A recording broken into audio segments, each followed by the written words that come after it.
Նոյեմբերի 25-ին հայտնի դարձավ, որ Ադրբեջանի արտաքին գործերի նախարար Ջեյհուն Բայրամովը Վատիկան կատարած պաշտոնական այցի ընթացքում քննարկել է Հայաստան-Ադրբեջան կարգավորումը։ Այդ քննարկումները տեղի են ունեցել Վատիկանի առանցքային պաշտոնյաներից, պետքարտուղարի եւ պետությունների եւ միջազգային կազմակերպությունների հարցերով պատասխանատուի հետ հանդիպումներում։ Այն, որ Վատիկանը միջազգային ասպարեզում կարևոր քաղաքական գործոն է, աներկբա է։ Հետևաբար Բայրամովի այցն ուշագրավ է ոչ միայն հայ-ադրբեջանական կարգավորման համատեքստում, այլև Վատիկանի հետ հարաբերություններում ադրբեջանական գործոնի կամ ազդեցության տարածման տեսանկյունից։ Հումանիտար բնույթի համատեղ ծրագրերը, որոնք Բայրամովի այցի առանցքային թեմաներից էին, հատուկ տեղ ունեն Բաքվի եւ Վատիկանի օրակարգում։ Այդ հարցերը վերաբերում են հատկապես կաթոլիկ եկեղեցու պատմամշակութային կոթողների վերականգնման աշխատանքներին, որոնց համար Ադրբեջանը շատ մեծ միջոցներ է ծախսում վերջին ժամանակներում։ Այլ կերպ ասած, ադրբեջանական կողմը միջկրոնական եւ միջքաղաքակրթական հարցերում փորձում է դիրքավորվել առաջամարտիկի դերում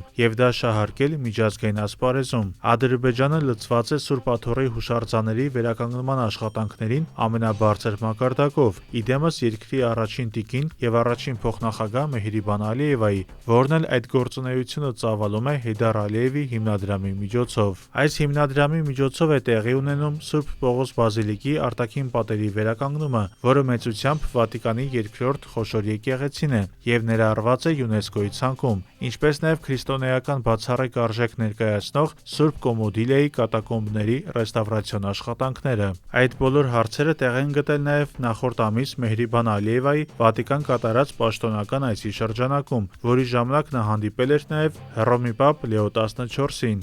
Երկու պետությունների միջև հումանիտար թեմաները առնչվում են նաև այսպես ասած գիտական հետազոտություններին։ Սա նույնպես կարևոր դաշտ է Բաքվի համար առաջ տանելու սեփական խոսույթները, մասնավորապես հայկական մշակութային արժեքները Լեռնային Ղարաբաղում ներկայացնելով որպես աղվանական։ Դրա ցայտուն դրսևորումներից մեկը այս տարվա գարնանը Վատիկանում այսպես կոչված միջազգային գիտաժողովի անցկացումն էր, որը կրում էր Ադրբեջանում քրիստոնեությունը, պատմություն եւ արդիականություն խորագիրը։ Այն անցնում էր Վատիկանում Ադրբեջանի դեսպանի անմիջական հովանավորությամբ, որն ավելի վաղ Վատիկանի կողմից արժանացել էր քաղաքացիական ամենաբարձր շքանշանի։ Սակայն Վատիկանից եւս ողջունել էին այդ այսպես կոչված գիտաժողովի անցկացումը, որին մասնակցում էր Բաքվի կաթոլիկ arczepiskopos-ը։ Անշուշտ Հայաստանը եւս պետք է ակտիվացնի կապերը Վատիկանի հետ, ձևավորելով երկկողմ հստակ օրակարգ։ Այս տարվա ընթացքում հայկական երկու կարևոր պատվիրակություն է մեկնել Սուրբ Աթոռ հանդիպելու ներկայիս Հռոմի Պապ Լեո 14-ին,